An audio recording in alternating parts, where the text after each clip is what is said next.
Hey YouTube, it's Floss45 here. Hey, I wanted to do a kind of a redo on the Colt Defender, the takedown. The last time I did that, I was using the DB Power, and I watched the video, and man, it's hazy. It's kind of hard to see almost. So I thought I'd just kind of redo this with a Galaxy 9 cell phone, which seems to be superior to everything else. But so anyway, what I was trying to say last time was, if you don't want your idiot scratch there, of course, remove the mag. This gun is unloaded. It's unloaded, okay? Make sure the hammer's back when you want to do this, okay?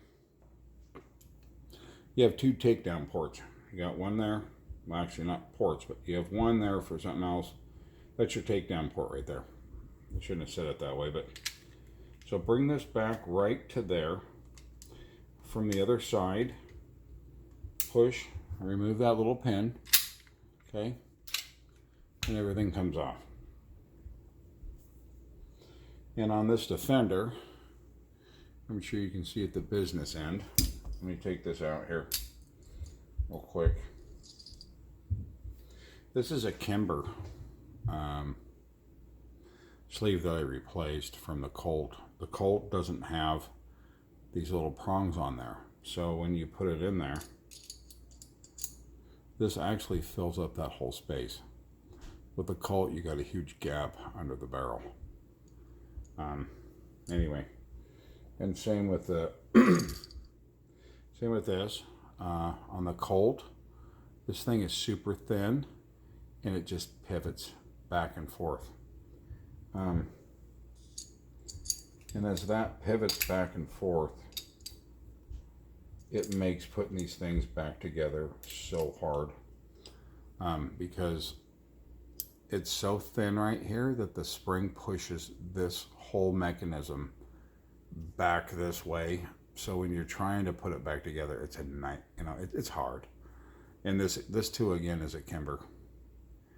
I know, Kimber and Colt mixed together, but I actually saw another guy that did this.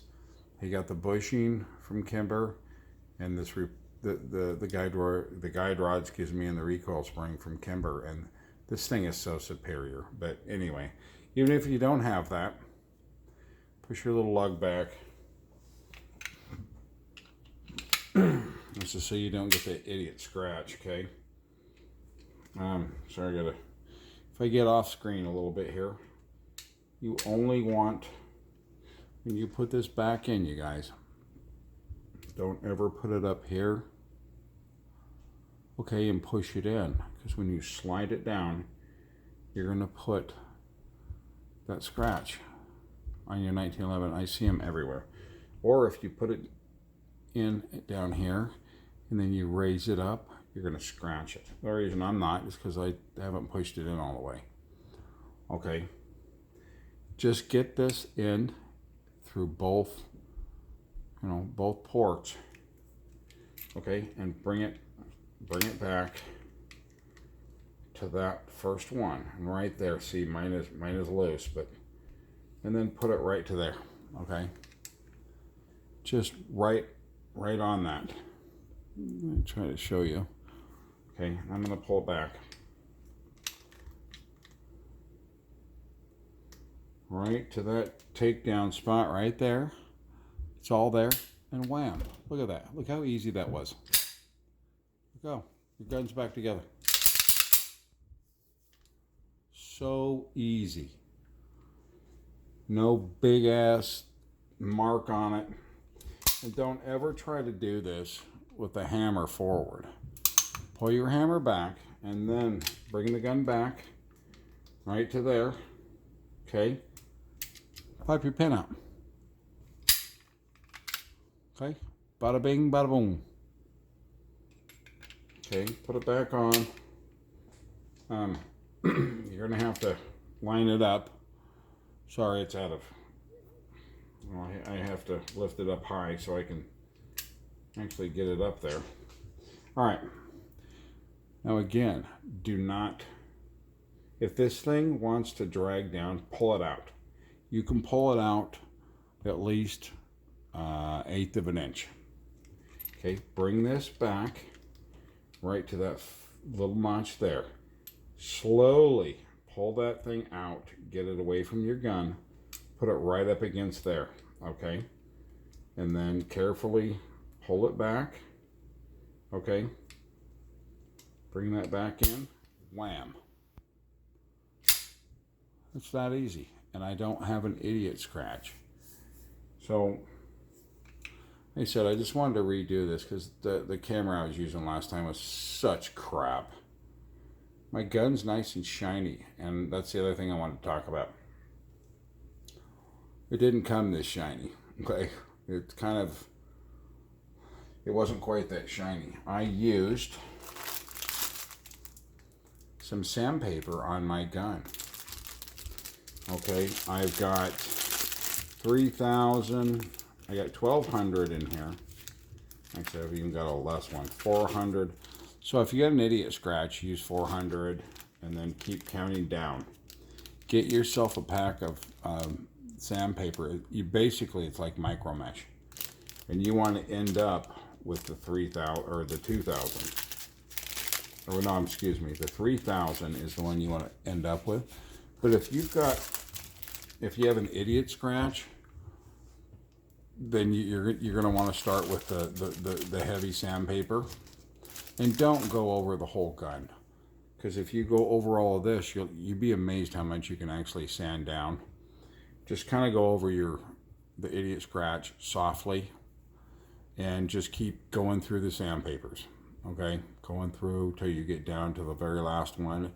You can actually, I don't know, go to a steel place and get a practice piece if you need to, and scratch it, and then if you need to. I work in a machine shop. I'm a CNC machinist, so I have access to all this shit. So, but you can pull out any idiot scratch without fucking the rest of the gun up. And not only that, if you use the super fine micro mesh sandpaper, the 3,000, even if you don't have one, you can actually make this thing shinier than it comes. And do that, and then use, you can get your own. This one here is the Blue Magic. It's just metal polish cream. This isn't just something I got. I use this in a sock, an old fucking sock. And I put that shit on the sock, and I just kept going on and on. And I mean, it shined this gun up so nice. I love these little 1911s, by the way. I just wanted to redo this video because the other video doesn't show the gun. They're just badass. These are little motherfucking badass 1911s. If you're a gun guy, how the hell can you not love a little badass 1911? So, and you know what? I've never had one problem with this gun. I watched a Hiccup 45 video,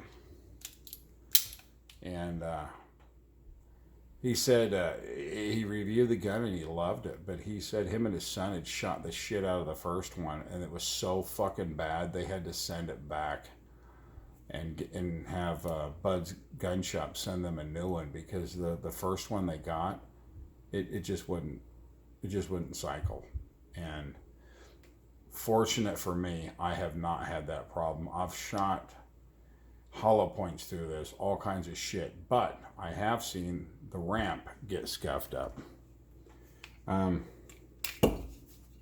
Because it is aluminum, the ramp, just the one thing I will bitch about this gun. Oh, what did I do here?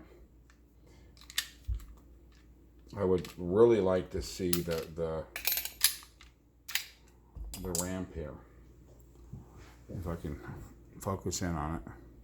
They should have put a titanium plate in there. I mean, Ruger actually even does that, and this is a Colt. So, I held Colt to a high standard, and I probably shouldn't because they've had a lot of problems in the past. But they should have put something in there.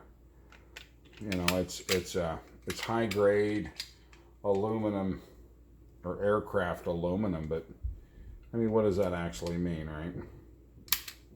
High grade aircraft aluminum. I said I make Boeing parts.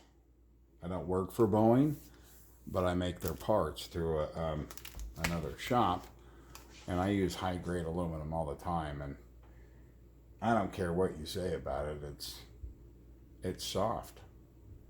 So you know, Colt should have put something in there, but I'm not putting the gun down for that. That's just my little rant on that. These are little badass, fucking super cool little guns. So anybody's thinking about getting something like this, go ahead and get it. Do it. Rock and roll, or pick yourself up even something cooler. A Steyr with fucking, look at that sight picture. Wow.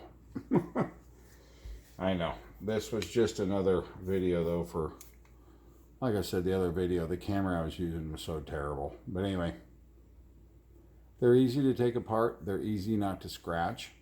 So if you're thinking about getting a 1911 and you actually happen to see my video, remember that little takedown.